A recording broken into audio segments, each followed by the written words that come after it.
So welcome, friends. This is our third day of Bauman Wellness Week, Wellness 9 days a week. And it's my great pleasure to collaborate with Alan Gale today and talk about building immune resilience. So Alan, would you introduce yourself and introduce our program, please?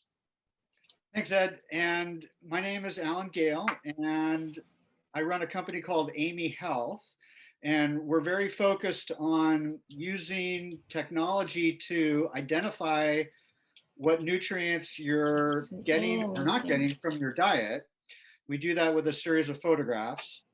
And our first course that we've developed with Dr. Bauman and his team is the course that we're going to introduce today. And we are looking at it as one of the most fundamental parts of our body to help us remain healthy and to improve our longevity.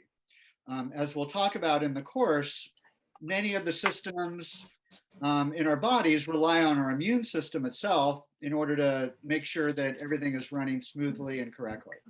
So we want to make sure that we can focus on all the right foods and nutrients in order to make sure that our immune system is working in an optimal manner. So as Dr. Ed mentioned, this is the third day of Bauman Wellness Week, and this is an overview of building immune resilience using nutrition. And I talked a little bit about myself, and happy to answer any more questions afterwards about what we do outside of this course and how we can help you to be as healthy as possible using your diet. Just a brief note about Dr. Ed. I did found Bauman College back in '89, and then in 2019, 30 years later, turned my attention to the wellness for the community, because with the pandemic and with the changes in the climate and in the world and the culture and various kinds of major issues, it's really my intention and my purpose to bring this to the world. And I've been a wellness advocate and practitioner for 50 years. So that's something I'm kind of amazed at myself, but I recognize the value of living a healthy life and having health practices, and have been opening up this conversation with the medical community, the academic community. And now I'm really looking at issues around justice, equity, inclusion, and diversity as part of the wellness model.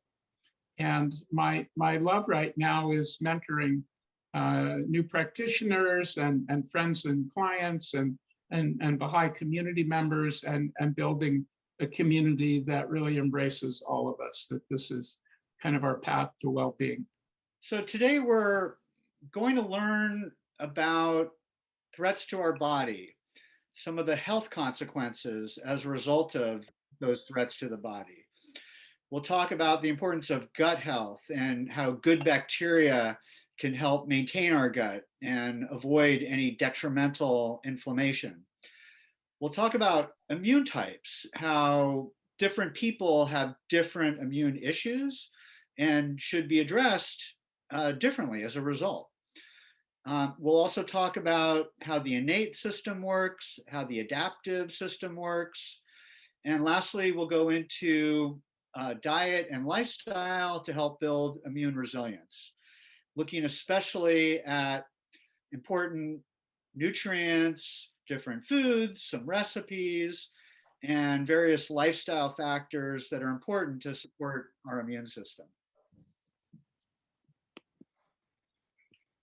When we think of disturbing the peace, we can think of those disturbances coming from our air, from our food, from our water. They include things like germs, viruses, bacteria, fungi, and parasites. There's also toxins like heavy metals and air pollution. There's foreign chemicals that the body doesn't recognize. Things like food additives and fillers, colorings, and binding agents that might seem perfectly normal in some type of packaged food, but are not addressed that way by the body. Plastics, GMO foods, coatings can also introduce foreign chemicals. Even things like air fresheners and laundry detergent, cosmetics, hair dyes can introduce foreign chemicals. And lastly, we also have to think about disease cells that might happen from cancer or from an infection or simply damage. Our immune system helps us with all of these types of disturbances. I love that global perspective, Alan. That Thanks, we've thanks. been so viral centric with the pandemic, which is clearly a major threat. But we've had these other kinds of environmental challenges and even, social challenges and stresses that have been escalating and really putting an unnatural burden on our bodies, and we're having issues with that. But it's really nice to start from this context. It's not a pretty picture, but we'll get to a more clear look later on. It's a great point. And one of the things that I hope has come out of the pandemic is an understanding of how important we are to each other and the value of a community and supporting each other and that personal connection that we can have with other people. So among the health consequences, we include all the major ones that we would normally think of, like heart disease, for example, where things like immune inflammation can dramatically increase your risk or progression of heart disease. Cancer, which is the #2 most deadly disease in our society, where immune dysfunction prevents our body from detecting and removing cancerous cells. And we also have an onslaught of autoimmune disease in our society, where the immune system itself attacks healthy tissue in the body. We know that it's affecting roughly 24 million Americans, but it's probably much more than that. It's one of the fastest growing diseases in the past 30 years, and it's something we all should be much more conscientious about. Unfortunately, about 75% of the people that are affected are women, and it's one of the highest causes of mortality for women under 65. Some examples of how healthy tissue can be attacked occur in the brain, in our pancreas producing insulin, our thyroid. It can both increase thyroid output or decrease thyroid output depending on which autoimmune disorder a person is suffering from. And of course, it can also affect the gut with Crohn's disease and irritable bowel syndrome. All of these are examples of common illnesses, unfortunately, where our own immune system has started to attack ourselves. So I have another one to add to this list, and this is mental health, mental illness, depression, anxiety, bipolar, autism, learning disorders, social disorders.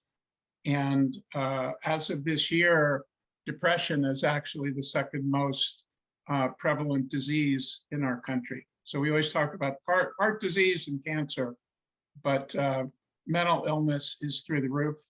And children, even young children, are suffering from insecurity and from trauma. And this is really dysregulating their growth pattern. It's altering their guts, their brain, their nerves, and their immune system. So with all of the instability in the world, compounded with some of the chemicals we just mentioned, kids and adults, people who are a bit frail, are really kind of at their wits' end. And so we really need to build resilience, and we'll discuss how to do that.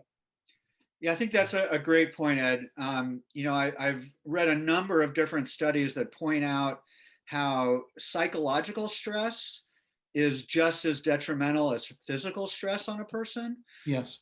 Even biologically, down to your hormone levels and the effect on the brain.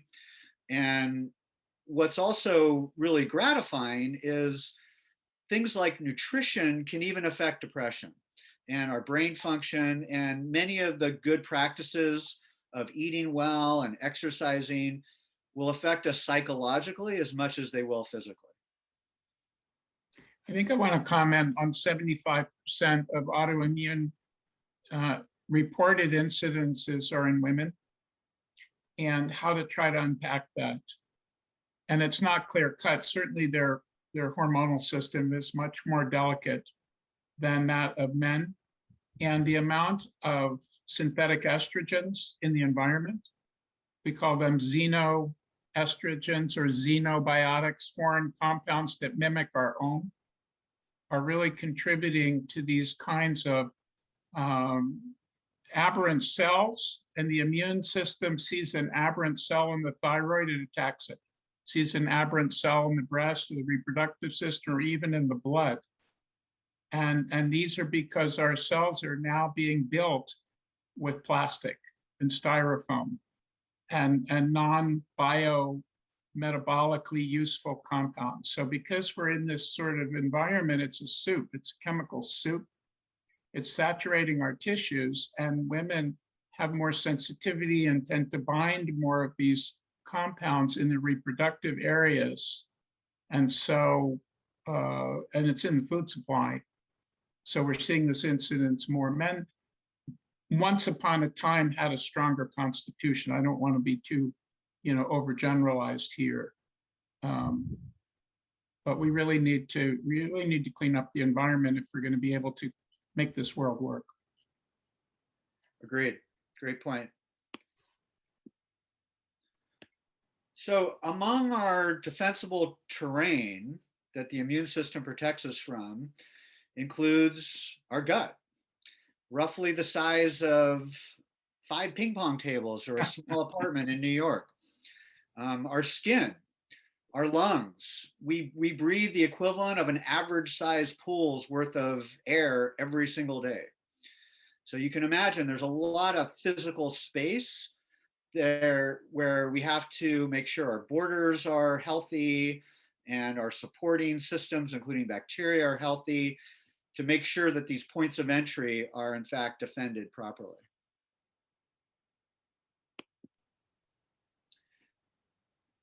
And in all of these barrier areas, we have mucus generating tissues. So these are our defenses at our mouth, our nose, and our gut. And there's many immune cells that congregate in these areas. Gut is considered the largest immune system. Some have suggested over 70% of our immunity comes from our gut and our good gut bacteria. Good gut bacteria are really important for maintaining healthy tissue, for doing things like sensing the nutrient quality of our foods and even augmenting that and producing additional nutrients, in some cases like B vitamins, that you're not getting from your food. Good gut bacteria are very important for communications within the body, talking to your brain, to your immune system. And lastly, good gut bacteria are really important for reducing bad bacteria. Sort of like taking healthy plants in your garden in order to keep out the weeds. So there's a really important symbiosis that we have with our gut bacteria that really should not be neglected and really needs to be supported with our diet and lifestyle. So I want to draw attention to the beautiful photo on the bottom. And I suppose that's a flower garden. That's right. But what we see is diversity. And we see actually intensive growing conditions. So there's really quite a lot going on there. But for us to be healthy persons and healthy people and healthy community, we really need to embrace diversity. And we need to even include the weeds. So I'm going to take issue with the statement about less weeds in the garden, because weeds are plants that just don't have an identified purpose. And we're all in this. So I think it's really great that if we're in sort of a monoculture, whether it's a mono agriculture culture or mono social culture, or even a mono thought culture, we're really very reactive. And really what we're looking to build is tolerance, on a physical level, cellular level, and social level. So I like the way that you put the humanoid up there, and then also the garden down there, because these things, we have ecology around us and within us that we're looking to really embrace. I think that's a really wonderful point. And, personally, one of my philosophies about diet is also around diversity. Yes. Having lots of different colorful foods that come from different places, but that all work in a synergistic manner, filling in gaps and building resilience in our Yes. own systems. And the soil too. Absolutely. The plants feed the soil. So we always think of, the plants getting fed from the soil, but plants, particularly as they go through their cycle and they die, they enrich the soil, they compost. So we're part of the web of life. That's right. Michael Pollan talked about that in his wonderful book called Omnivore's Dilemma. And he said farming is really about putting nutrients in the soil so that they can be absorbed by the plants. I really like that idea. Yeah. So when we don't treat our gut properly, we end up with leaks that can develop, and that can lead to lots of problems. So as you may be aware, our gut is where we absorb our nutrients, and they get broken down and then entered into the bloodstream. When we have problems with our gut and we develop these leaky holes, they're caused by any kind of disturbances in our gut that cause something called inflammation. And when inflammation occurs, the cells lining your gut or other areas of the body start to separate from each other. And they create these little gaps in between cells. And those gaps in the gut can allow for germs or toxins or partially digested foods to gain entry into our blood system. And that increases our risk of autoimmunity. And the reason is that in many cases, we're finding foods and additives and all these other chemicals that we get exposed to can resemble, on a molecular level, healthy tissues. So when the immune system responds to these new substances that are getting into our bloodstream as foreign molecules and undigested foods, the response to those foreign molecules also cause a response against tissues that resemble them, which is a really scary idea. But it's really, in many ways, the entryway to autoimmune disease. In fact, there was a study that was done that looked at healthy people, and they measured in that population what percent were sensitive to gluten or dairy, and roughly 20% showed a sensitivity. And then they measured antibodies, which is the immune response to those sensitivities in those people, and half of those people that displayed that sensitivity had antibodies that not only went after the molecules that were getting introduced, the gluten and the dairy, but those same antibodies would attack healthy brain tissue. And that can lead to autoimmune disorders in the brain. It can lead to neurodegenerative diseases like Alzheimer's and Parkinson's, and a lot of things that we don't want to get at risk of. And there's another interesting saying too, which is that leaky gut equals leaky brain. Yes, that's correct. And what that means is there's this tissue that prevents your, or that distinguishes your blood system from your brain tissues and your brain fluids. And you want to keep that tissue to have, strong integrity, just like you do in the gut. So the very same things that can cause that leaky gut can also cause leaky brain and allow things into the brain that you wouldn't want to be there. A couple of comments. Gluten is a protein that's in certain grains, in wheat, rye, oats, and barley. And traditional wheat, which is a staple around the world, is 12% protein. Modern wheat, hybridized wheat, genetically modified wheat is 28% protein. So what we've seen is in our effort through biotech to enrich the plants, we've created molecules that our bodies can't metabolize.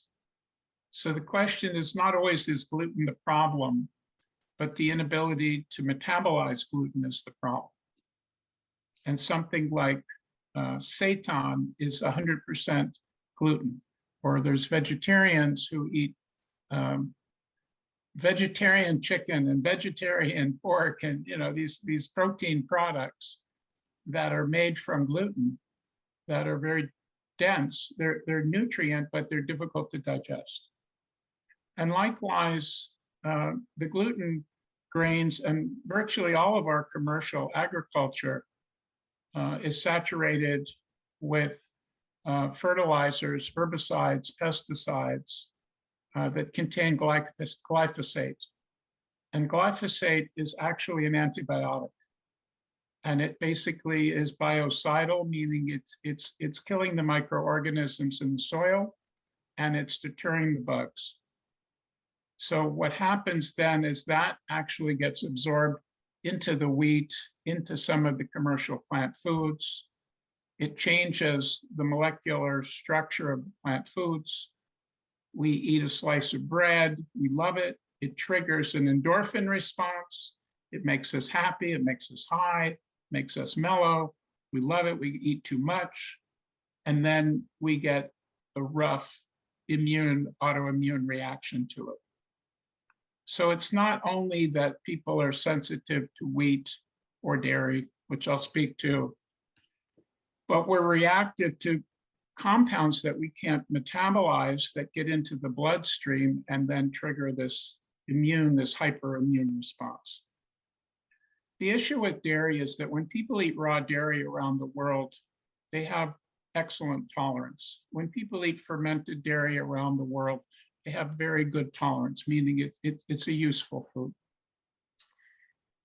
We're rather concerned with sanitation. So we pasteurize, homogenize, and add various kinds of antibiotics, both to the animals, to the cows, so they don't get sick, and also to the milk or beef, so the milk and beef won't spoil. And again, it's building up a difficulty in our gut. So people who are eating and raised on commercial dairy, which is largely all of us, people love cheese and milk and butter. We start to build sensitivities, but what makes it really curious is we crave these foods. So allergy, addiction, and autoimmunity are really part of the same equation. You'd think if you ate something and it made you sick, you'd stop eating it, but it gives you a sense of joy. And that's what we're all aiming for, is joy and happiness. So ice cream becomes, even though we know ice cream may be not the highest quality, depending on the type of ice cream, but it creates a buzz, or at least a pleasure. And then the next morning or that evening, it can have disturbance. So the type of things with sensitivities is a delayed response, not an immediate response. Now, there are cows that are healthy. There are cows that are pasture raised. There is wheat that is healthy, that's a normal gluten content that people could tolerate. But most people, particularly those lacking good money, don't have the money to pay for that. So the typical poor person in the world, which is 90% of us, are just getting whatever they can afford. And that food is actually rather immune triggering for them. So if we were to do a bigger study with more people, we'd see more reactivity. And this is particularly true of mental illness, that people who are struggling with depression or whatnot, they just want to feel better. And they'll reach for the foods that give them a buzz, including packaged foods. We had a meeting last night and a woman was getting stressed. And she said, Dr. B, I have to get some Doritos now. I've kind of reached my point where I can't go on any longer. I said, well, I can appreciate that, but hang in there, we'll get through it together. And we did. So God knows what she had after we finished. But, we're all like that. I mean, I'm like that too, to a certain degree, but I think the alterations in the food system that we haven't paid too much attention to, and the alterations in the agriculture, which a lot of people just take for granted. They figure, well, if it's in the store, it's probably fine. And most of the food in the store has been heavily sprayed and heavily sanitized to provide longer shelf life, but that is creating havoc in our gut, our brain, our nerves, and our immune system.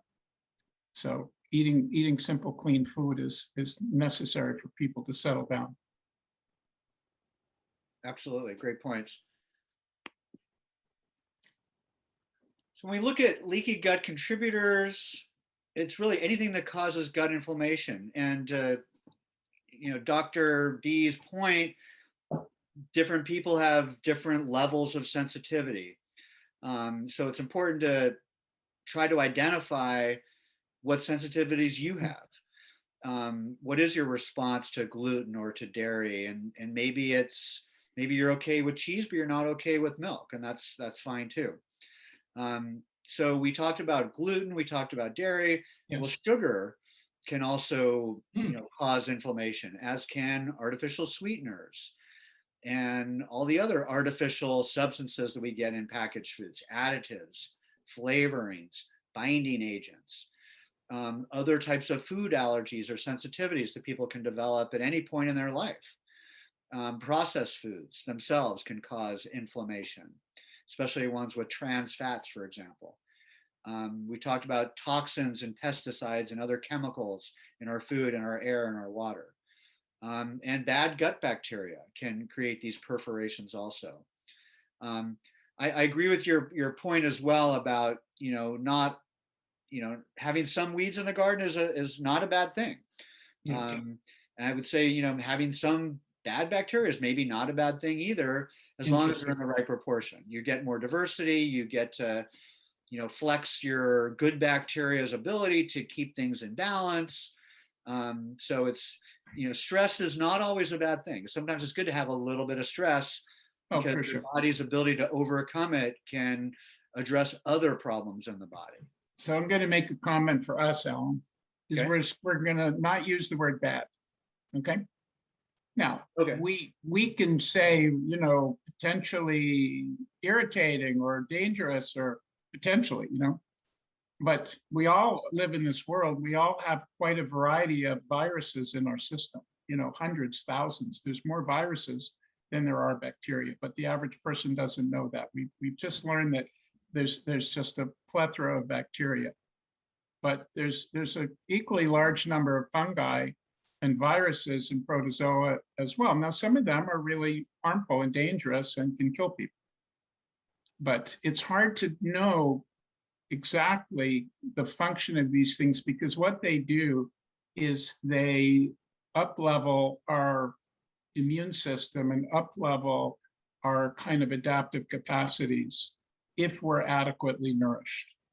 Because we're all in the world.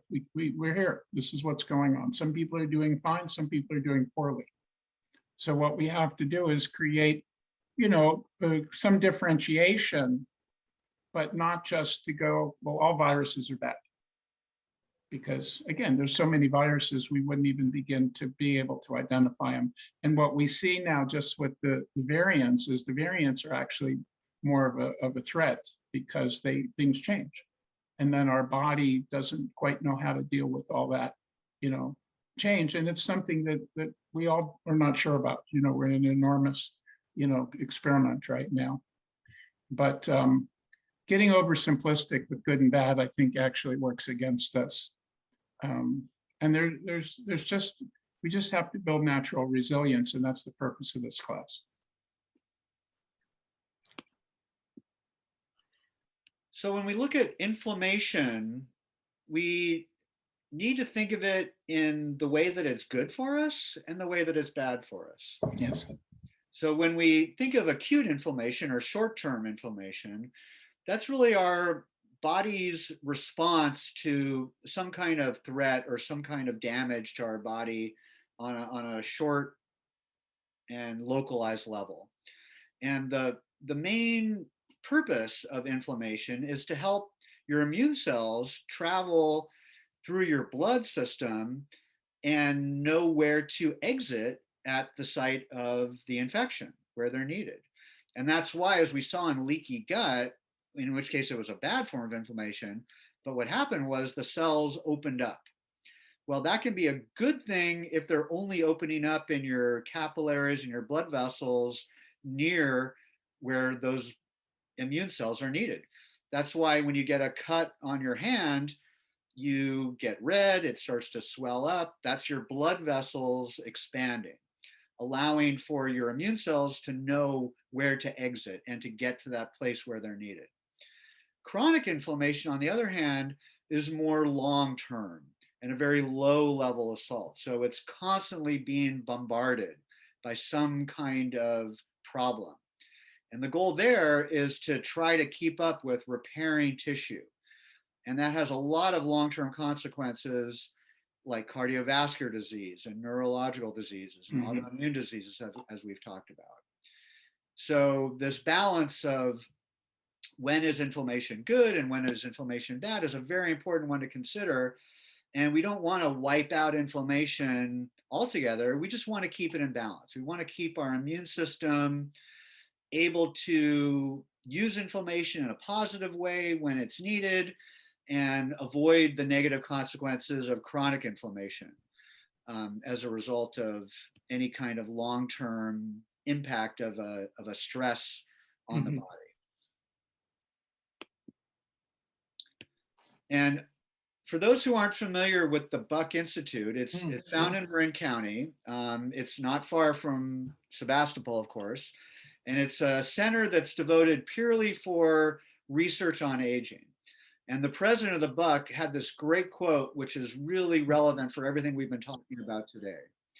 And what Dr. Verdon said was that they believe that chronic inflammation represents the key unifying factor underpinning the development of the chronic diseases of aging, including the ones of the brain, like Parkinson's and Alzheimer's, cancer, type 2 diabetes, and atherosclerosis causing heart attack and stroke.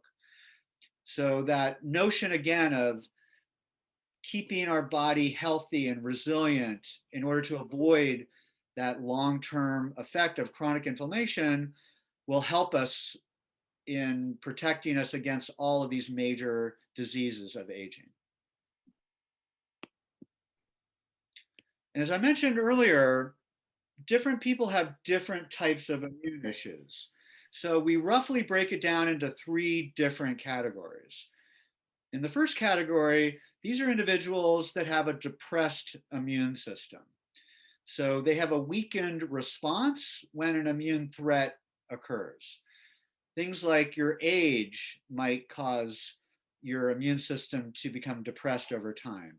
Poor nutrition, being overweight or severely underweight, people that have problems with alcohol, or if you've had a really serious series of infections, or if you've had to undergo chemotherapy or other drugs, you may suffer from a depressed immune system.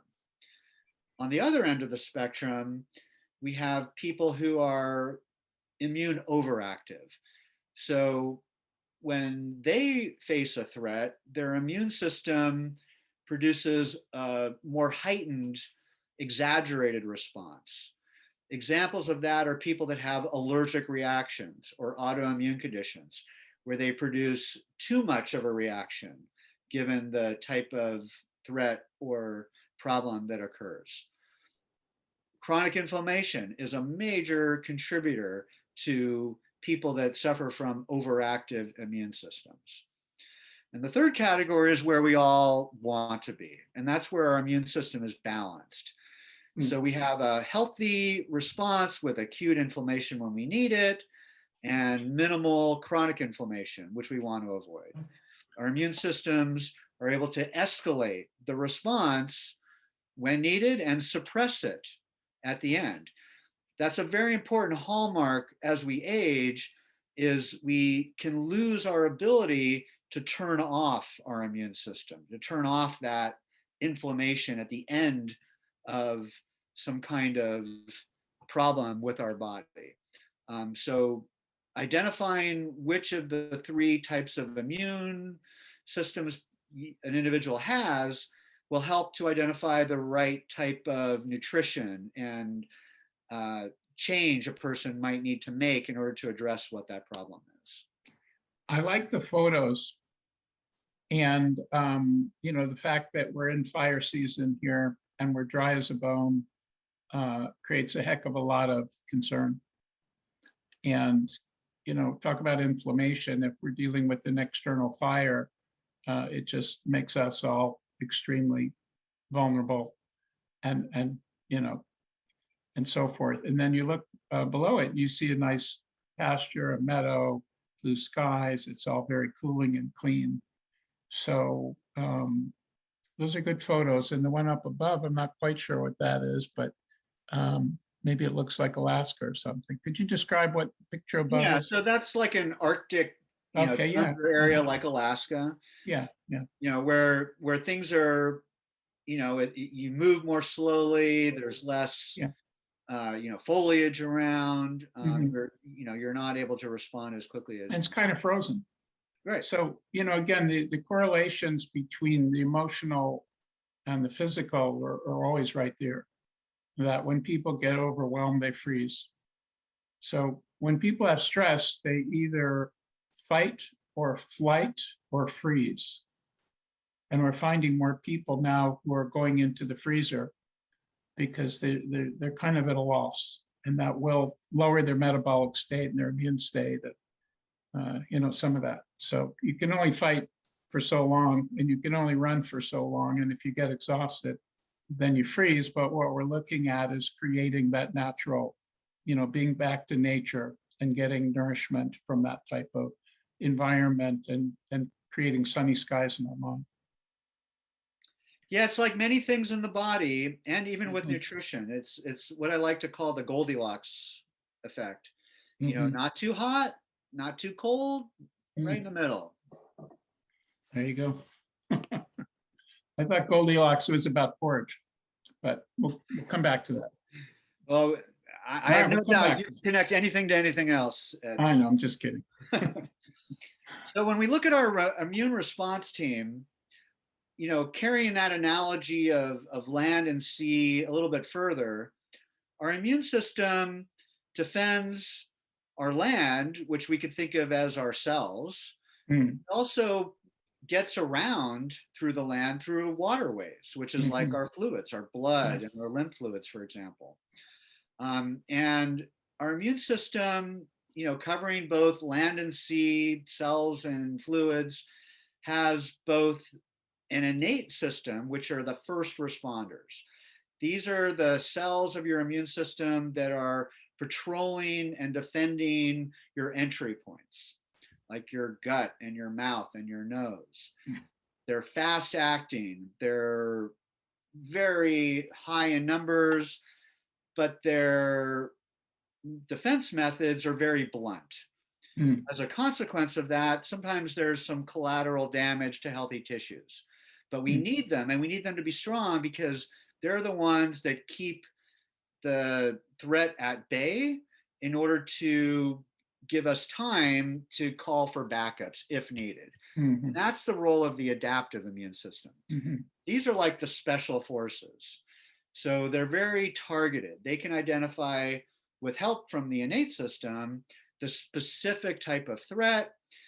They can build extra cells and different defense systems that are unique to that very particular threat, like coronavirus or COVID-19, for example. Mhm. Um, they also perform another role, sort of like command and control, where they monitor what's happening in the immune system and the fight against whatever that threat is. And then they can either turn up the dial and enhance the response or turn it back and suppress the response. So that feedback and that response is a very important part of managing our overall immune system itself. The adaptive system takes more time, typically 7 to 10 days. But once they're up and running, they perform a very important role over the long term, which is memory. So Mhm. they keep copies of whatever that threat was and the defenses that were needed to protect us so that if we're infected or that threat arises in the future, the secondary response is much stronger.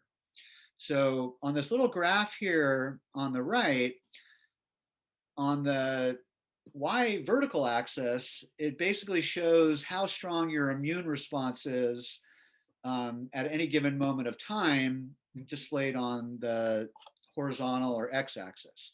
And so when you first get an infection, you can see that the response has this little, bump, in response to that. But then when you get exposed a second time, your immune response is much stronger.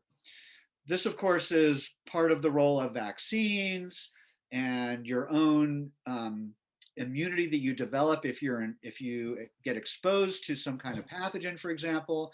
So that memory of your adaptive system becomes very important over time, which in some cases can last for months or years or even decades.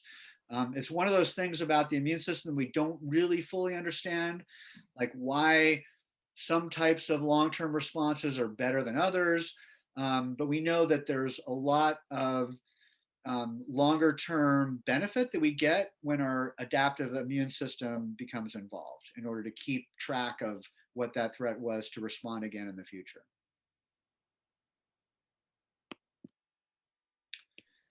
When we talk about our innate cell types, there's really kind of three main categories. The first one is a very important one. These are called the antigen presenting cells, or APCs. And an antigen is just some piece, some molecular part of a germ or a toxin.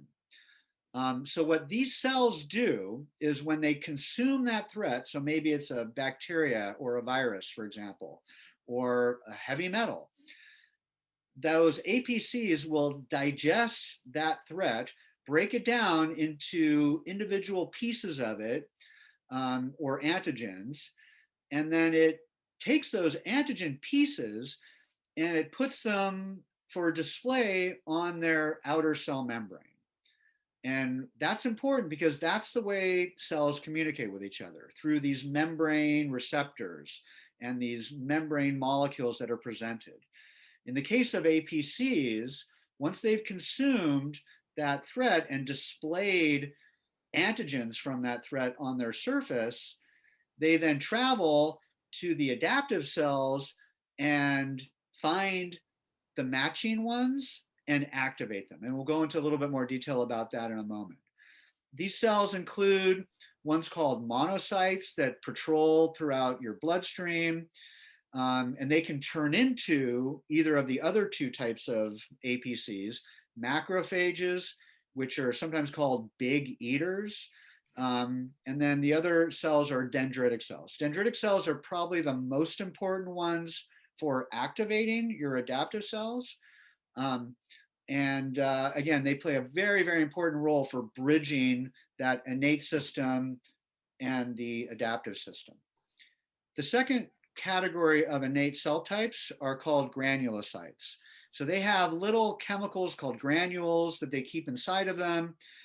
They can release them as a way to defend themselves against other pathogens, or they can consume pathogens also in order to also disable them. And those cells include cells called neutrophils, and these are really kind of like the first of the first responders. So they're all over your bloodstream. They're traveling around in very, very high numbers. They attack the first thing that they identify as a foreign invader, and then they literally die off very, very quickly.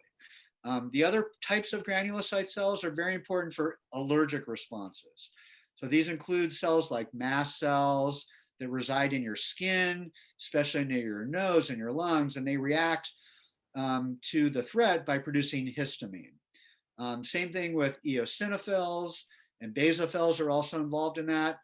Histamine, as you may know, is what causes inflammation and runny nose and all the symptoms that we experience when we have an allergic response.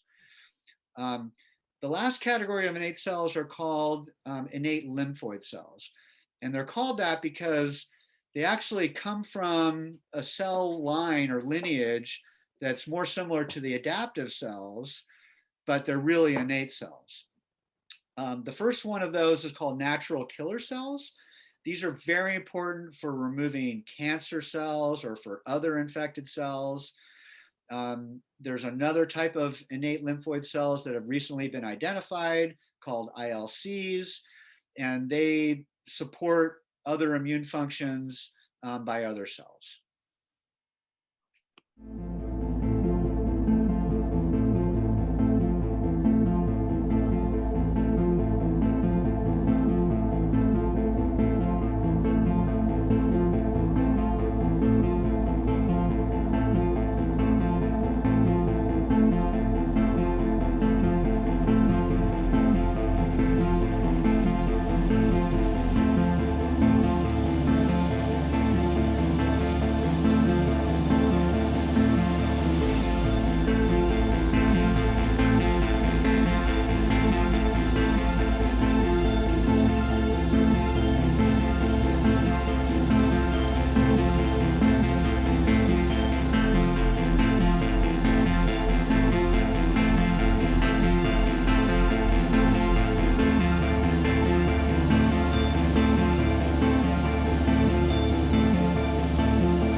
Wow. Very dramatic. Yeah, that's pretty cool. So friends, I'm going to pick up the baton from here for a bit, but I invite you, if you wish, to unmute and share a comment or ask a question about the immune physiology that we introduced. Oops, sorry. Anybody have anything you'd like to bring forward? Chris Bauman says, wow. I was wondering, I've heard that the immune system has a secondary system that remembers things, has a memory. Yeah. And I wondered how far back that memory goes, because I've heard that memory can go back generations, or that you inherit some of the memory that, say, your mother, your father, or your ancestors have been exposed to, and the reaction to it. But I don't know if that's true or not. So that's one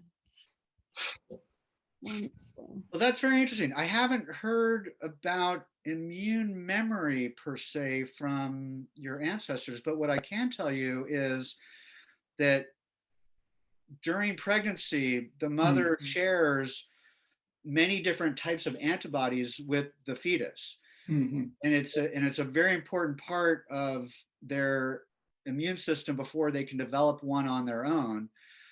And then, of course, there's issues with the mother during pregnancy who has in many ways a suppressed or depressed immune system to avoid seeing the fetus as a foreign body, Yes. so to speak. But that's a very interesting idea. That's something I'd love to look into more and get back to you about, but that's a great question. I'll give an indirect answer. I don't know. That's always a good start. It's interesting, but you know, we have kind of archetypal memory, and whether it's specific to our mom and dad or our grandparents or our great grandparents and all that, and you know, some of it expresses itself through our genome. So we definitely carry the characteristics, some of the vulnerabilities and some of the strengths of our predecessors. And then the phenomenon of epigenetics is that the experiences we have through lifestyle, through environment, through thoughts, through life experience, really sort of switch on different types of illness and wellness. So we're not predetermined, but we do have certain kinds of patterns, and all of us come in with weaknesses and strengths. So really, if you look at this life as an opportunity to really unpack our weaknesses and our vulnerabilities, and to look through our family tree and look through our sort of soul and ancestry, we see that we're here to kind of overcome and resolve things that have been lingering and are expressed through us. And so we do that as we can with the support of one another. In terms of even recognizing a microorganism or recognizing a food particle or any of these things, it's all changing quite quickly.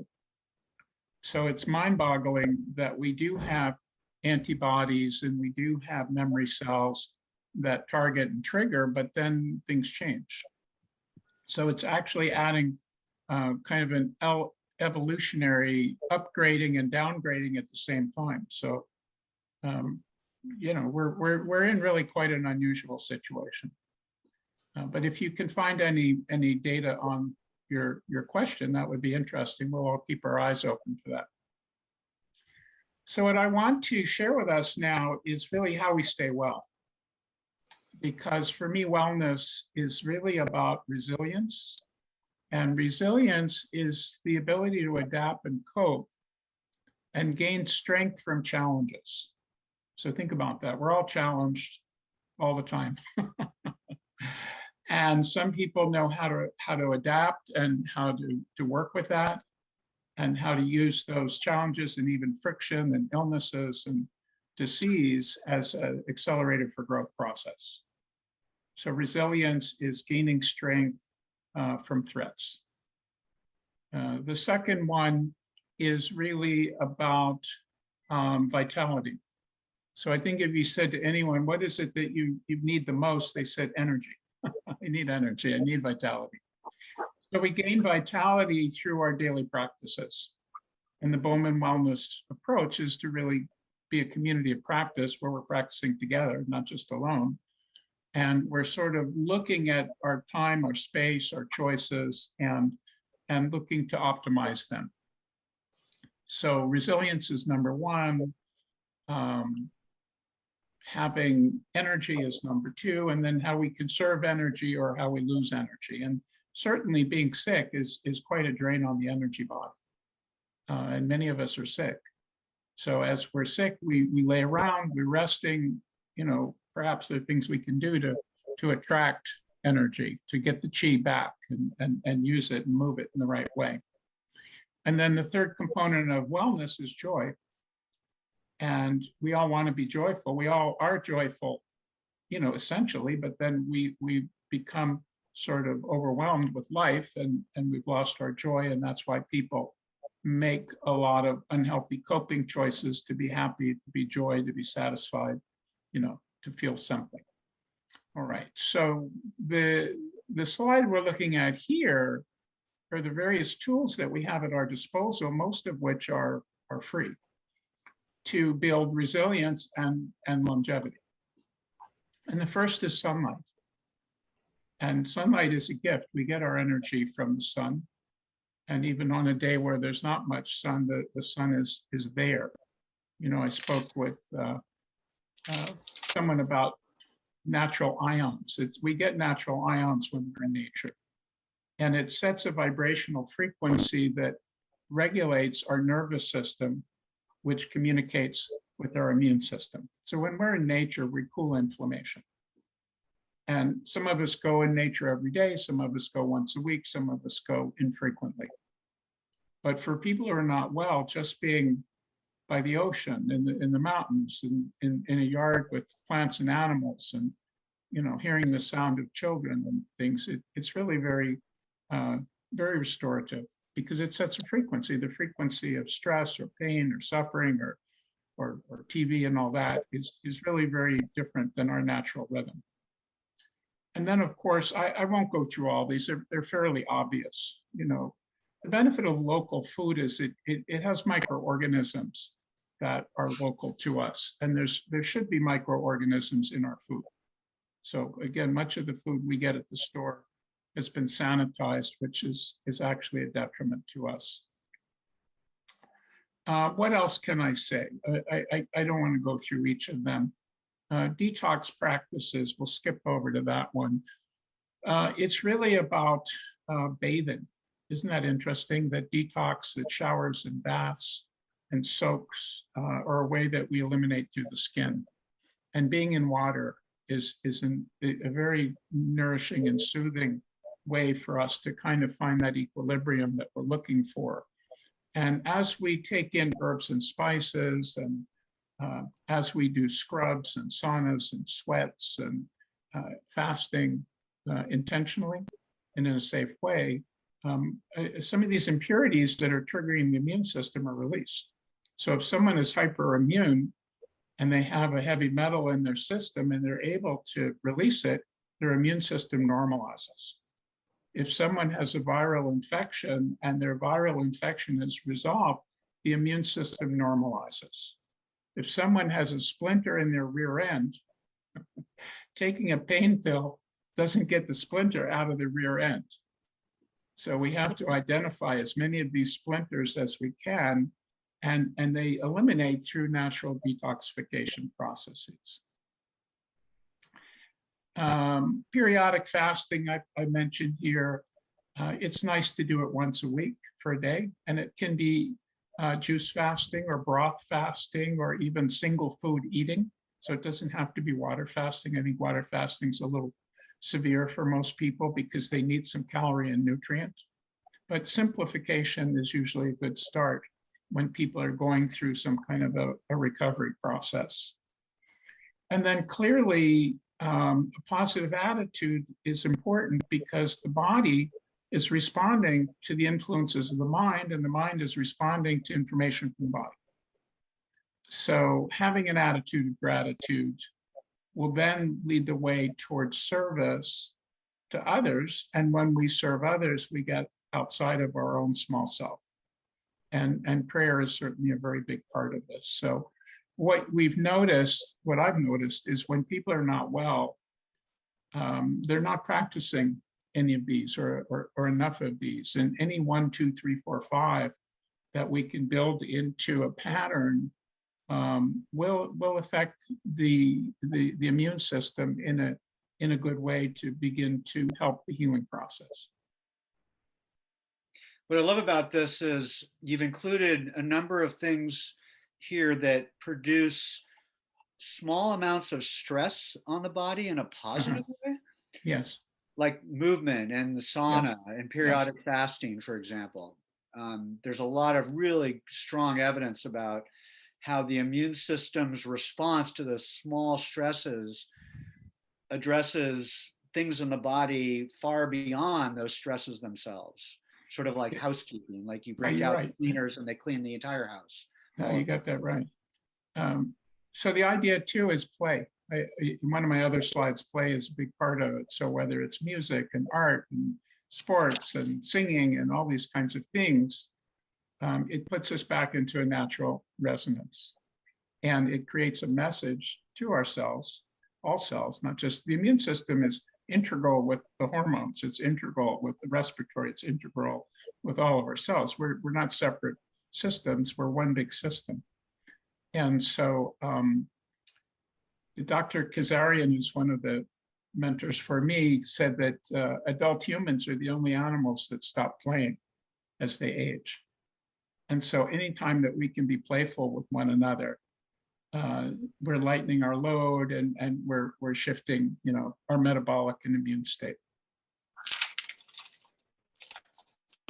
Next. So food wisdom, when the diet is wrong, medicine is of no use. And when the diet is right, medicine is of no need. So that's an Ayurvedic proverb. It comes from India.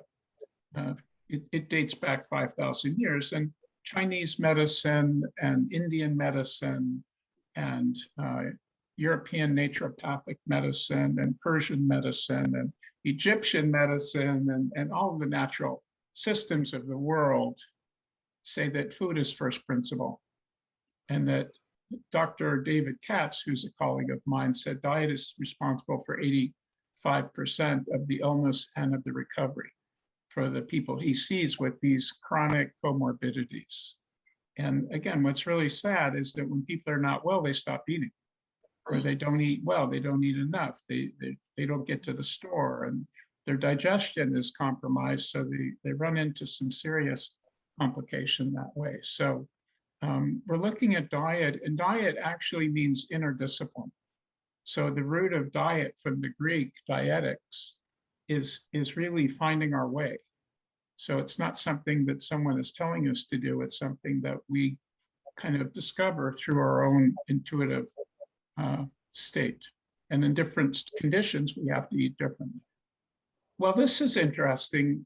Best and worst and best habits, foods and habits, check yourself out. I think the one I want to speak to now, because most of us recognize the types of foods and the foods that have been denatured and adulterated. But what I bolded here is the worst thing is overeating. And that's common. It's pleasure. We eat because we can. We can choose what we want to eat when we want to eat.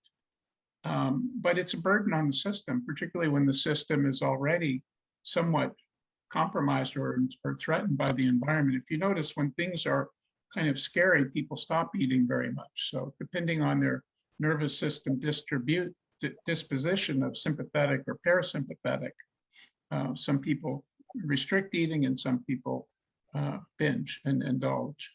So the thing to do is to really focus on mindful eating and to eat slowly and to have small portions and small plates and small bites and big chewing.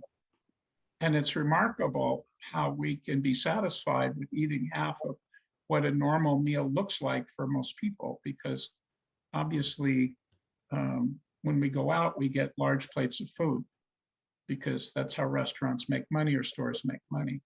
And so our mindset has been kind of a salad bar mindset where it's an all-you-can-eat buffet. And it's just too difficult for the body to metabolize. And as we are getting older, we have to be more discerning, because there's certain foods that work very well for us and other foods that don't, or food combinings. When we combine more than 3 foods at a time, and that's not a hard edge, but just 3, 4, 5, 6, 7, 8, 9, and all of a sudden there's going to be difficulty. So the purity, the quality, the people we eat with actually is as important as what we eat. So when we eat with friends and family and we're in a peaceful, joyful condition, our metabolism is good, our digestion is good. When we're in conflict or TV is on in the background, the nervous system doesn't respond digestively as well. So the people is just as important as the food, and then the time of day is also very important, particularly to minimize nighttime eating. Because there are people who don't eat much in the morning, eat a little bit in the afternoon, eat a lot at dinner, and then eat until they go to bed. And that's probably the worst pattern. So depending on age and stage, you want to have a solid meal in the middle of the day, but have a smaller meal at dinner time, because that's when the body starts to go into rest and rejuvenation. And focusing on easily digested foods and hydration at night creates a fasting cycle. It's called autophagy, where the body does a tremendous amount of house cleaning. We're really a self-cleaning oven. And if we give the oven time to digest some of the waste in our body and metabolize the foods that we eat, then we lower the antigenic burden. Next. This is the Eating for Health model that I created with the graphic help from my wife, Chris. And it's also a model for building resilience.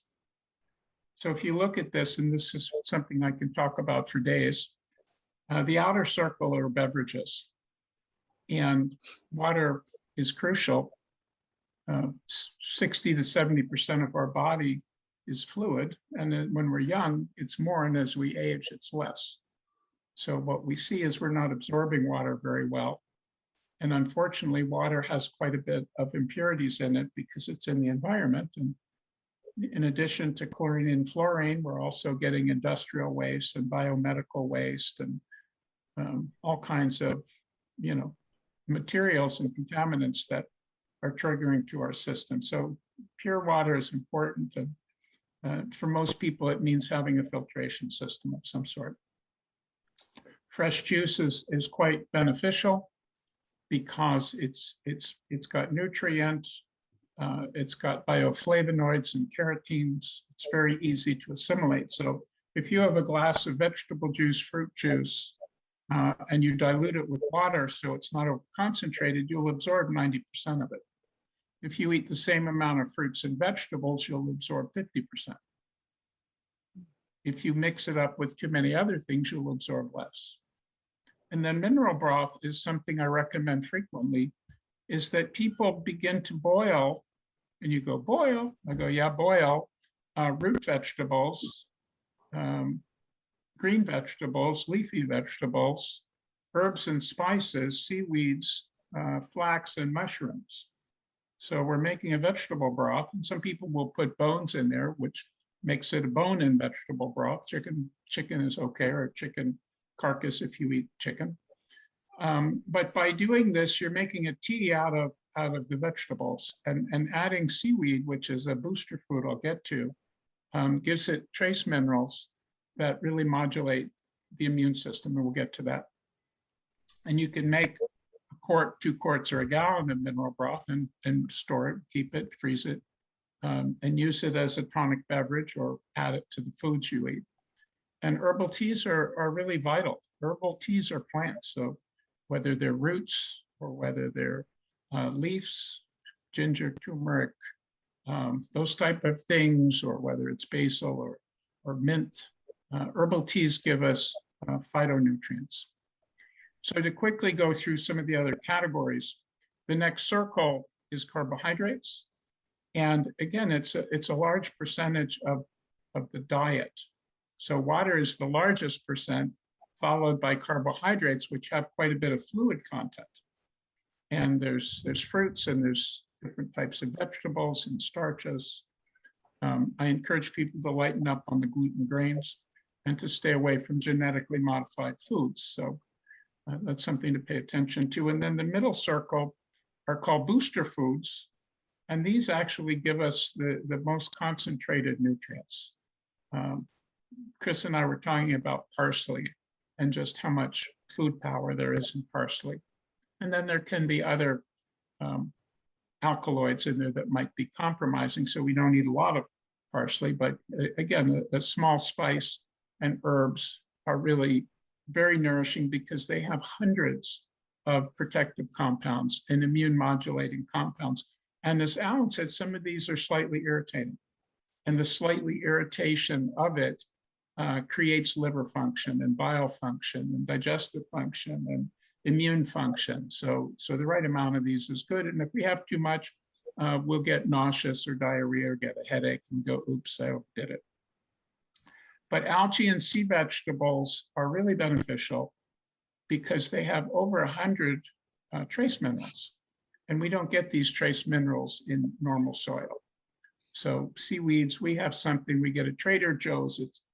It's a seaweed blend made out of dulse. That's quite flavorful. It doesn't have MSG. It doesn't have artificial ingredients. Doesn't have corn oil. It's just a seaweed shake that we can add to our foods. And nutritional yeast is a B vitamin-rich substance that we can also add to vegetable foods or scrambled eggs or other things. And then proteins of all different varieties, vegetable protein and animal protein, have benefit. So for some people, they eat largely animal protein and their body becomes reactive to it. And I say, well, have more vegetable protein. Some people eat largely vegetable protein and their body becomes reactive to it. I say, eat some animal protein, or some marine protein, or even cultured dairy protein. So eating for health is more of an approach than a diet. but it's looking to broaden the food selections rather than reduce. And eating protein in the morning before 10 o'clock is beneficial because it starts to set your brain chemistry and your hormonal system. So some people don't like to eat in the morning, but the lack of protein early on is going to create some difficulties with insulin imbalances for most people. And then seeds, they're the source of life. Seeds are really the most powerful food there are. And it surprises me that nutritionists don't talk about seeds all day long. So whether it's flax seeds or sunflower, sesame, pumpkin, or whether it's chia seeds or hemp seeds, or even the seed spices, the cumins and things of that nature, caraway seeds, seeds are really great because they have oils and proteins and trace minerals and vitamins. I mean, they're complete foods. And nuts are very similar to seeds, so they have virtually the same disposition. So what you see on the right is that this type of diversified diet, you get macronutrients or protein, fats, and carbohydrates, and you get a blend, and micronutrients, which is about 120 vitamins and minerals. So in a complete food system, there's 120 vitamins and minerals, not what you get on the back of your multivitamin that might be 16. And then there's phytonutrients, which is actually thousands. So I have a fresh apricot here, and a fresh apricot has over 300 plant nutrients, particularly carotenes and flavonoids that cool the inflammation. So what we said earlier is inflammation is really what triggers a lot of this hypermetabolic response. And when we eat colorful fruits and vegetables, my wife picked fresh cherries off the tree yesterday, and those cherries are tree ripe and they're amazing. And the richness and the color and the nutrient variety from a tree ripened cherry is nothing of what I had in the store when I bought some cherries that were underripe. And you'll get multiple fibers and fluids and ferments, which are naturally fermenting foods, and microorganisms. So it's ideal to get food from your yard, or ideal to get food from your local farmer that hasn't been sprayed. And then rinse it lightly at the sink, but it's okay if there's a little bit of dirt in the food, because that's those soil organisms contribute to a healthy gut.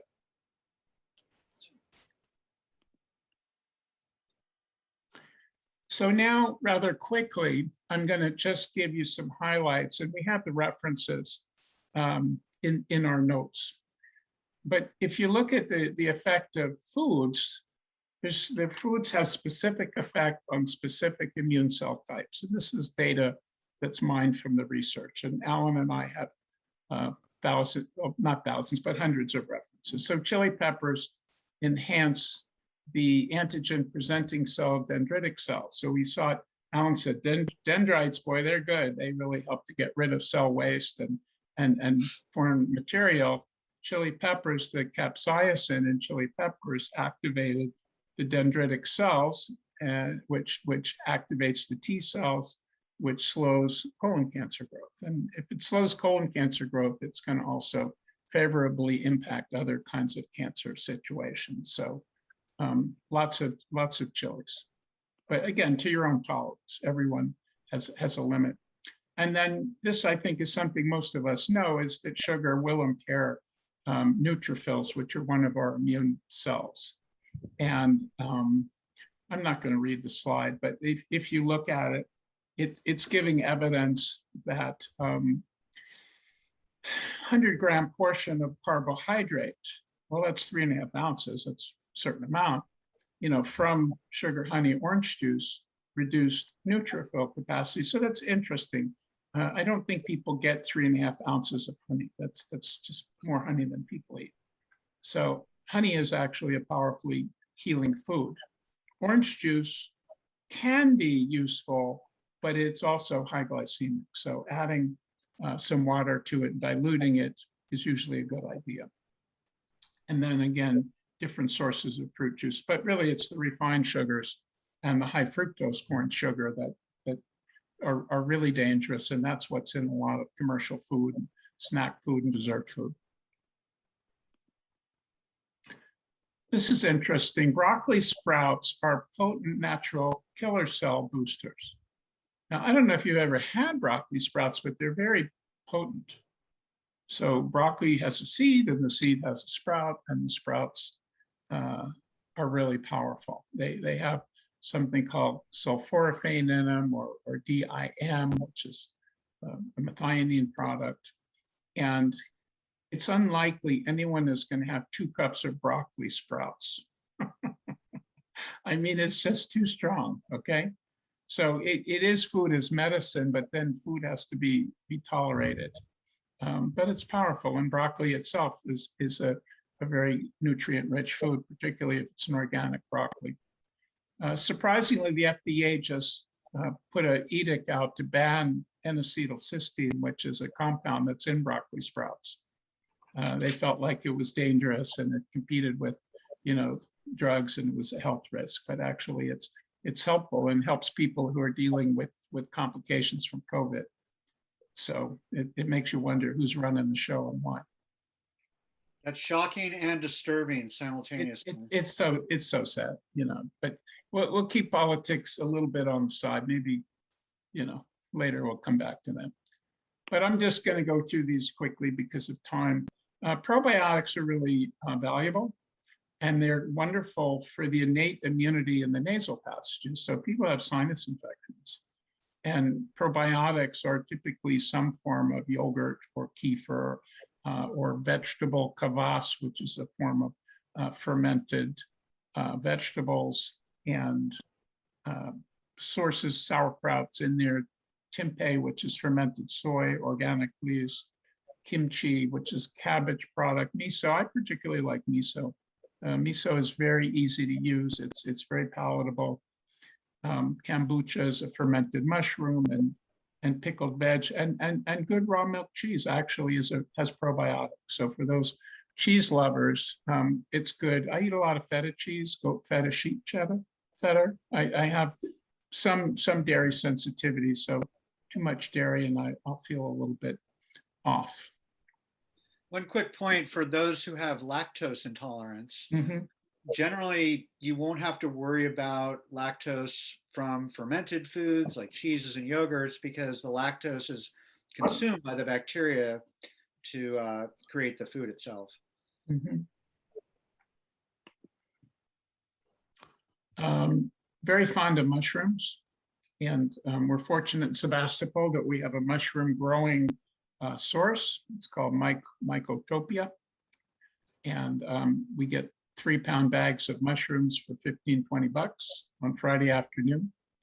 And we can get maitake and shiitake, and we can get trumpet mushrooms, and we can get clamshell mushrooms. And mushrooms are very helpful to healing the gut and supporting the immune system to modulate. So I think the idea, it says here, stimulate, but if it's hyperactive, it'll calm down. And if it's underactive, it'll pick up.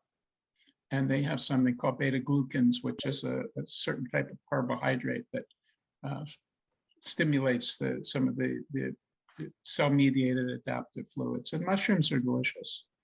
And then there's also tree fungus like reishi mushrooms and chaga mushrooms, and some of those which are not edible for dinner, but they make great teas and broths. So here's a recipe. This will probably conclude my segment. Is an avocado deviled egg. So we like avocados, no doubt. The fats are very beneficial in avocados. And thanks, Don. We'll catch you. So you can take your egg and boil some hard-boiled eggs and put some half avocado and some yogurt, some mustard, lemon juice, salt, pepper, and paprika. And it's quite delicious. It's a good snack. So when you need a snack that's a protein snack, a protein fat snack, you can have it. You can have it with some carrots and celery, or you can have it with some crackers or whatnot. But it's good any time of day. And if you make a bunch of them and you keep them in a covered container, they'll last for 2 or 3 days. Back to Alan. So I mentioned the role of the APCs, the antigen presenting cells, of the innate immune system. And their most important function is really to carry these antigens to the adaptive cells. They travel through the fluids, including roughly 60,000 miles of blood vessels throughout the body.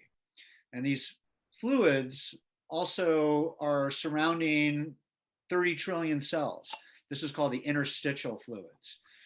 Both the interstitial fluids bathing the cells and the blood through your blood vessels gets filtered through your lymph nodes. Roughly 600 of these lymph nodes are around your body. And the spleen is actually kind of like a giant lymph node actually as well. Lymph nodes are really sort of the immunity outposts for the adaptive cells, and they contain different rooms or sections that have millions of different B cells and T cells, which are part of the adaptive immune system. Each of those individual B cells and T cells only react to one antigen. It's really remarkable when you think about that. They're made unique to only be receptive to one antigen. So the role of these APCs is to carry that antigen from whatever it was that they detected in the body, a parasite like a virus or heavy metal or some other foreign molecule, and to travel through all of these fluids and to find that match in the B cells and the T cells. And by doing so, they become activated. And that's when the adaptive immune system starts to really take action. Roughly, the adaptive system can be broken down in terms of B cells and T cells. The B cells work through the fluids. They can detect whatever antigen or the piece of that threat, whether it's in a cell or if it's floating in the blood. The B cells are also very important for making antibodies. Antibodies are these small proteins that get released that are reactive only to that particular antigen that matches it. B cells can make upwards of 200,000 antibodies per second. And of course, once those antibodies are released, they circulate through the blood and the interstitial fluid bathing all your cells, and they can find these antigen parts of that threat and disable them or mark them for removal. The T cells come in two primary categories. The first category are what's called cytotoxic T cells, and these focus on removing bad cells. They might be infected from a virus, they might be cancerous, they might just be diseased for other reasons. They also get activated by the APCs and in turn are then able to identify whatever that threat is. The helper T cells are the other types of T cells, and there's many different types of helper T cells. What they have in common, though, is that they support other immune cells. Sometimes they support cytotoxic cells, sometimes they support B cells, sometimes they create other types of helper T cells that can dampen an immune response. And the type of helper T cell they become depends on the APC, the antigen presenting cell. When that APC finds its matching helper T cell in the lymph nodes, it sends very specific chemicals called cytokines that carry information about that particular type of threat. So if that APC detected a virus, it'll produce different cytokines than if that APC detected a bacteria or something else. So it's taking this information from the battlefield, so to speak, and carrying it all the way through this intricate system of lymph nodes and bloodstream to activate and inform different T cells to become what's needed in the field, so to speak.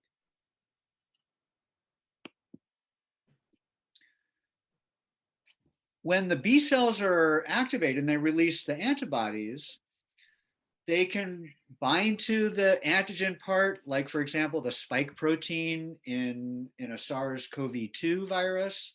They can block its function so it can't infect a cell, for example.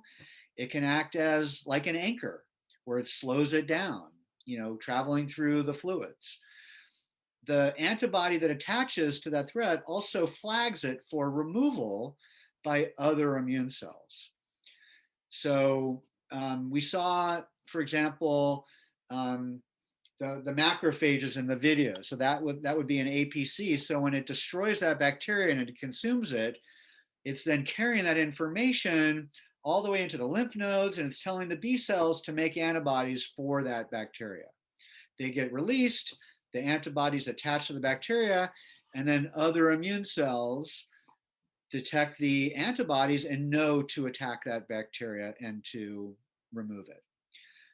Antibodies are also called immunoglobulins. So you may have heard of different types of antibodies like IgM or IgD. These are just different structural elements. But what's interesting about these is they're designed for different parts of the body.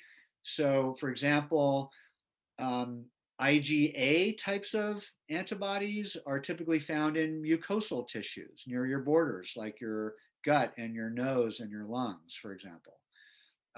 And different antibodies may last for a short period of time or a long period of time.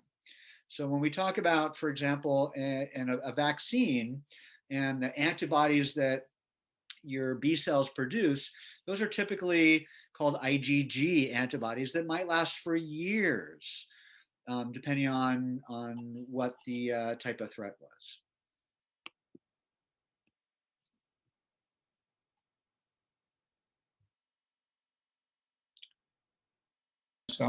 So here we'll shift back to Dr. Ed, who could talk a little bit more about the micronutrients.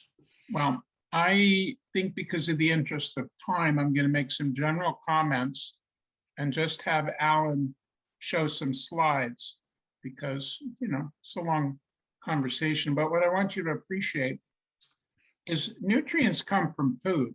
Nutrients are not something you buy at the store necessarily in pills. And of the nutrients, micronutrients are the vitamins and minerals. So we see that.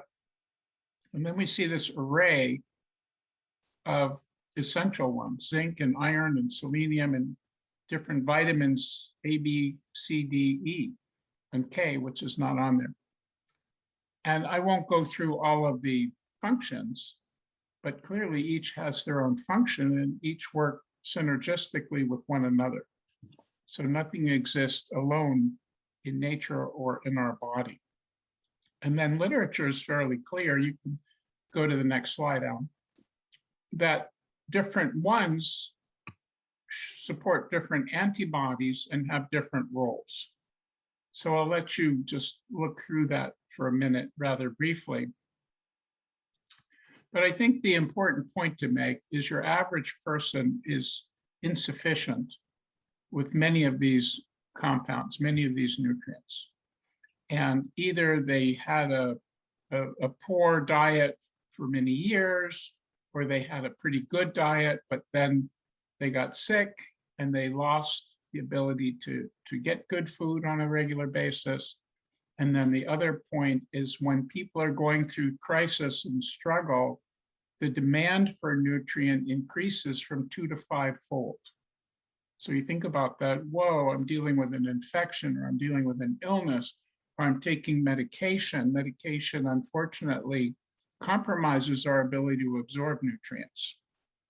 So we see people in a functional depletion and deficiency state, which makes their immune system much more irritated, much more hair-triggered, much more overreactive than it would be when some of these nutrients and herbs and foods are provided. So I'm not going to read these, but you'll see that copper and zinc are both very important and they exist in ratio. And I think vitamin A is worth noting. It's in orange and green foods as beta carotene or various carotenes, but provitamin A or preformed vitamin A rather is really coming from animal products and coming from fat soluble animal products that are listed here. So one of my colleagues who was a cancer doctor, he used to have people take organic liver and put it in a juicer and add it to drinks. So that was Max Gerson, who was the founder of Gerson Therapy, and his wife, Mrs. Gerson, is continuing on with many of these things. But cod liver oil is a remarkable source of vitamin A and D, and it's usually found from clean fish from Norway and the northern seas. But all of these seafoods are very rich in vitamin A and goat products and quality eggs, and these are rich, oily, umami foods that people may not be getting if they're on a vegetarian diet. And the note below is for pro-vitamin A carotenes, 45% people have a genetic mutation that reduces their conversion of carotene to vitamin A. And this is the type of people who drink carrot juice and pick up an orange cast to their face or their hands. So that's a pretty high number, is that people who have this genetic variation or have perhaps some liver issues may not convert carotene into vitamin A. So I recommend both forms. And then vitamin C seems to have fallen out of favor. I mean, Linus Pauling was practically Nobel Prize winning for his work on vitamin C. And vitamin C occurs with bioflavonoids in the plant kingdom. So rather than rely on ascorbic acid, which is made from corn and very often from genetically modified corn, getting vitamin C from fruits is really helpful. And guava is actually one of the great sources of vitamin A. And there's a plant from India called amla, which is an Indian gooseberry that's a whole form of vitamin C with vitamin C and multiple bioflavonoids. And vitamin D is actually the kind of the nutrient of the 2010s. There's been countless papers on the necessity of vitamin D for regulating hormones, the nervous system, immunity.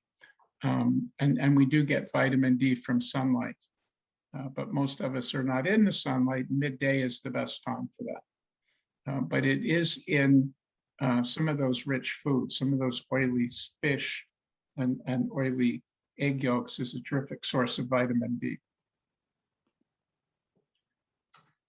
Zinc is terrific for immunity, and when people are insufficient in zinc, they lose their sense of taste. So that's something that's common with the coronavirus, is people lose taste and smell.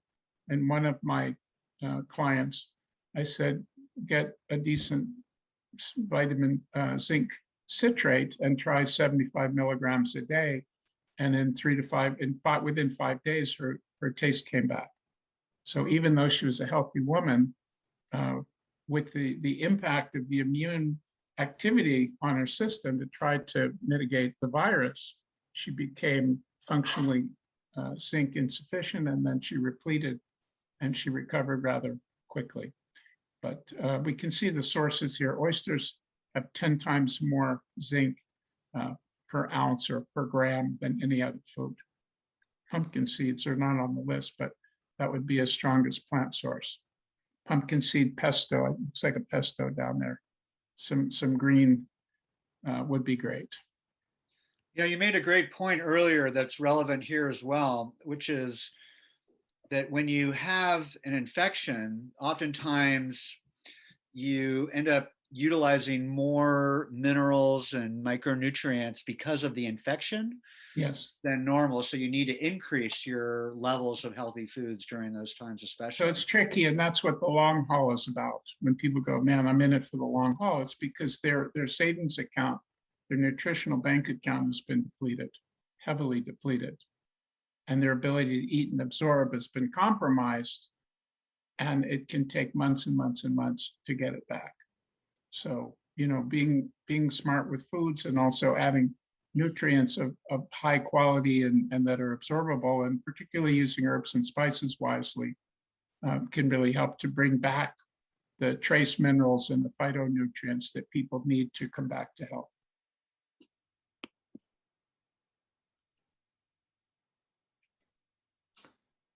Well, sleep is certainly crucial for our adaptive immune system. And it's difficult to sleep if we're upset. It's difficult to sleep if we're inflamed. Our circadian rhythms get altered when we're in a chronic stress pattern. So there's lots of ways to work on sleep, but one of them is making sure there's adequate exercise. So we didn't go into exercise, but certainly we could.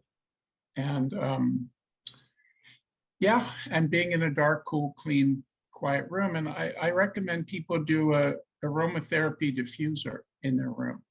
Again, there's so many health tools that we could use, but a diffuser is something that is taking something like lavender or rosemary or eucalyptus or sage, and a few drops of it in water. It creates a mist, and that mist purifies the air, and it relaxes our body, and it creates a comfortable environment for us. And it has to be dark and quiet. So sleep hygiene is real important.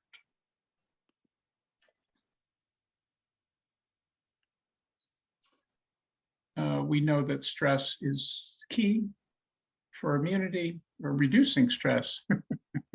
Stress will stimulate activity, but unresolved stress will drain us. It'd be like a battery where the alternator went dead and we can't get started. So stress will reduce hormones. When we're in a fight or flight, we're not able to really have an immune function because we're running for our lives. And then, as I say, people kind of then freeze.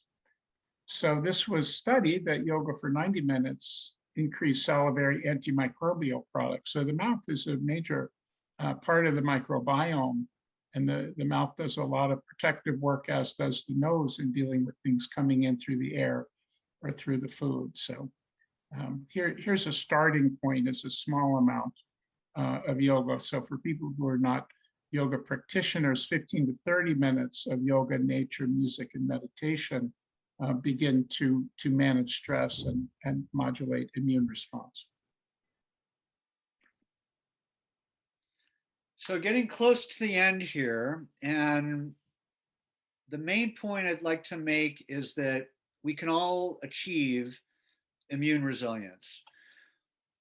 We should start by identifying what type of immune issues we have. Are we overactive? Are we depressed? Or are we already in a balanced state? And do we want to stay? And how do we stay there? We can optimize our nutrition using a full spectrum of all the great foods that we've talked about today. And sometimes we need some targeted supplementation to fill in some additional gaps or to kind of nudge the body back to a better overall state. Sleep, stress reduction, moderate exercise, very important for building immune resilience. Interestingly, we didn't show this before, but strenuous exercise actually diminishes our immune resilience. So, in fact, excessive exercise is even worse than being sedentary.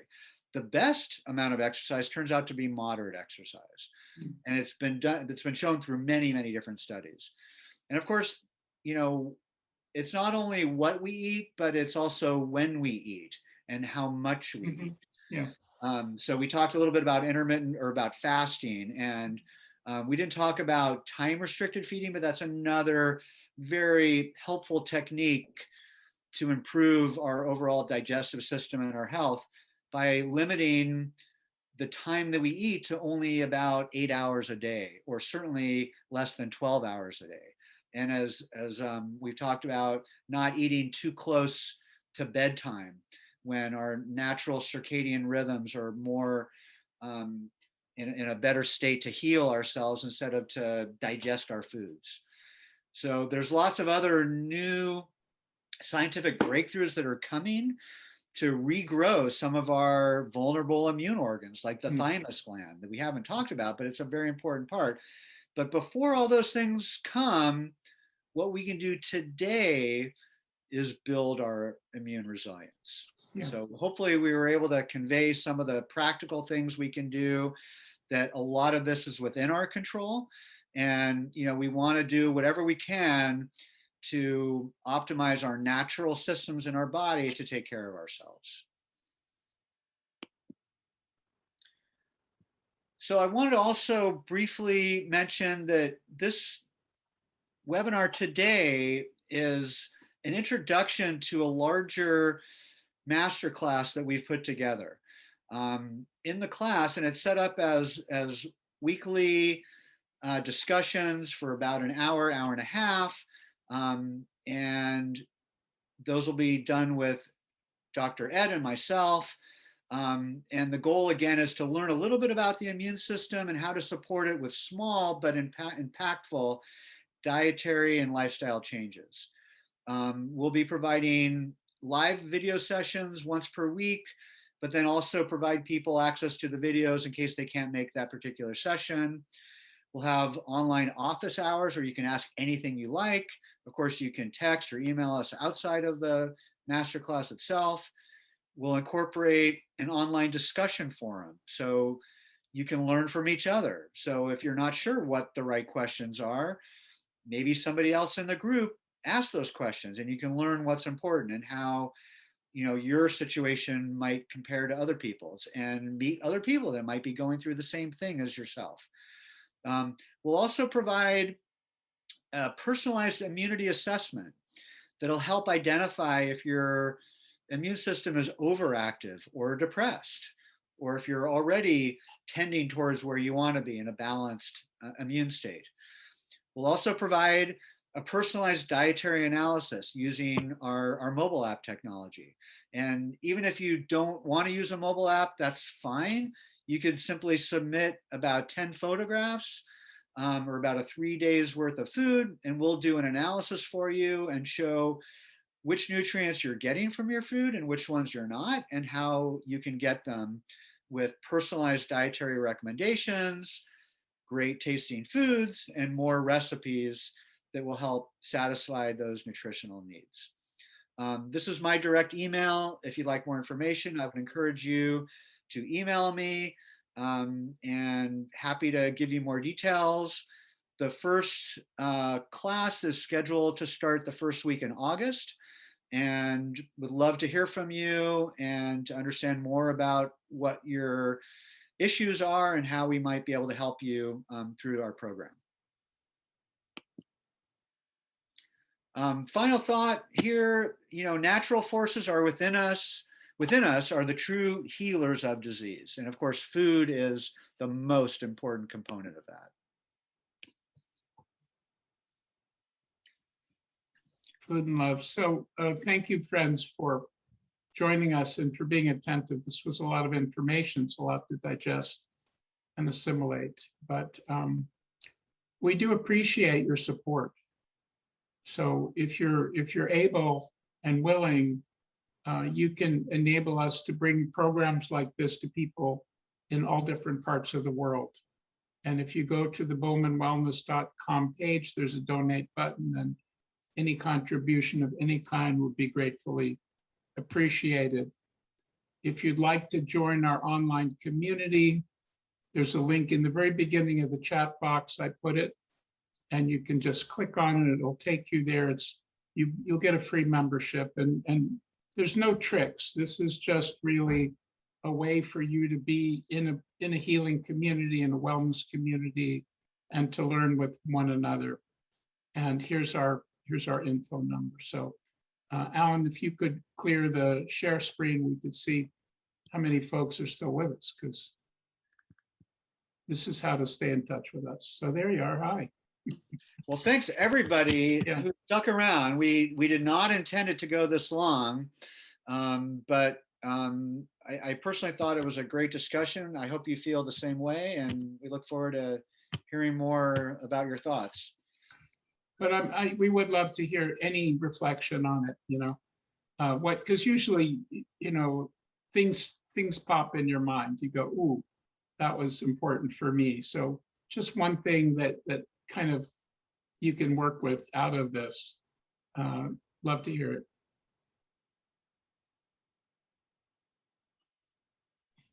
Sonia, you look like you're ready to pop with something. You're muted though. I'll go. For me, it was a really good reminder of what I need to, what I learned from you, Ed, in your That's program. right. Good reminder. And, you know, honestly, when you started talking about the cells, it was a little overwhelming for me. It's like I need to go back and look at those slides again, and this is the time of day that I'm a little tired. So Sure. But definitely, I thought it was a good summary of so much that I learned through Ed's program, and said in a very succinct way. But at the same time, I'm still kind of processing it. But a good overview. And thank you. I would like to hear more, I guess, about, you know, with all the push for the vaccine, I guess. Oh yeah. I would love to hear more about that and your feelings about it and how that could compromise the immune system. You know, I feel like I can't find anybody talking about that, and I have some real concerns. Nobody in our family has taken the vaccine, and we don't plan to, but I want to make sure I'm making the right decision with that. And so I would love to hear more discussion around that. Oh, it's a great conversation. Very controversial, but no, it's so big. It's so big, and it's a discussion for another time. Okay, but we will have it. Great. Yeah. Thank you. Thank you. So Sonia, I was asking you. You're always good. Very good. I still take my flaxseed oil mixed with my cereal in the morning because way back years ago you said to. Yeah, I remember. Good, and that's good. And I liked your thing about the vegetable soup that it has more. And so you could like use the bone broth and then add vegetables. Yeah. And you know, the parts of the vegetable you usually throw away, you can actually put them into that broth. Yeah, I know Adela does that, but it's just like the weeds, you know, you go, those carrot tops, we don't want them, or those skins, we don't want them. Well, actually, they're very nutrient rich. Yeah. And so people go, but cook them. Several hours, slow cook. But you know, we throw away the best part of the food, and then you know 40% of the food in this country is dumped, the produce, which is you know, horrible with people you know having food scarcity. But you know we'll do some cooking classes too. Yeah. Well, that's good. Thank you. Yeah, thank you for staying with us. Yeah, I better go now because I got to get ready for assembly. Oh, okay. Well, thanks for joining us. Yeah. Bye, Sonia. Thank you. Yeah. Good to see you, Sonia. I liked the information about vitamin A. Oh, yeah. And I mean, I knew that information before, but it made it very much clearer for me as to, because I feel like I need to increase my vitamin A or make sure I have enough vitamin A. And I just take little pills, you know, but it's so much more complicated than that. Well, you know, it's in rich foods. So it's funny, the French people eat a lot of rich food. And even though they smoke and drink, they often live quite a while, the French paradox. But I think people have been, you know, told not to eat cholesterol. And so vitamin A also gets along with cholesterol. And again, there's certain types of myths in the field that have, you know, created a certain deficiency. And what we see as we get older, we dry out. So vitamin A is really a natural moisturizer, as is vitamin D. So you know, the fats and oils are really very helpful. And I think the key here is they put out the fire, because that's what we're worried about is a fire, external fire, internal fire. And that fire and even oxidizing foreign materials, which is what the immune system does, it's oxidative, it's metabolic, you know, it's hot. Yeah. So at some point we have to kind of cool it. And on the one hand, berries and you know, veg does it, but on the other hand, fatty acids does it as well. So if possible, we just need to broaden the palate.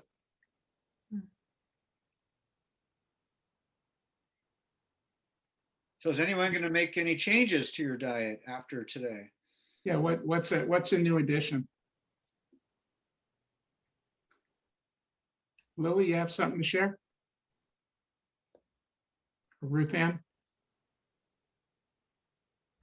Yeah, every time I come to one of your sessions, Ed, I make a change to my diet. Right So it's on. very cumulative. Yeah, like now I put turmeric in vegetables as soups. Uh-huh. I've never even known I could do that before. Yeah, And good on. yeah, and I like those avocado deviled eggs. I You know, can't wait. I'm telling you, they're the bomb. They're so good. And they're Wow. easy and they keep, and they make you feel good. They're really very nourishing. It's amazing. Yeah, you make me want to get a juicer and all kinds of stuff I don't have room for in this Well, little place. But You know, next place. Next place. that's right. Yeah. Thanks a lot. for Yeah, I'm everything. glad you joined us. Thank you. Yeah, And thank you, Alan. I appreciate what you yeah. had to Thank you. offer. We put so many hours into this and we boiled it down and it was still a lot. Yeah. So again, we're trying to bring it into focus, but it's a big conversation. It's So, okay. So Ed, it was a lot, but it would could you not just make it 1 hour and then do another hour? Did you want to shorten the amount of time? we did our programs, but today we took our time, we went through it. We went 2 hours. So it's, we can, I mean, we can break this up into tapas and we can have little short, small plates. Yeah. And we can access this again and just Yeah. watch it on our own time. Okay. Yeah, Thank for sure. I'm going to sign off. Thanks so much. Okay, good Thank night. you so much for coming and sticking with us. Yeah.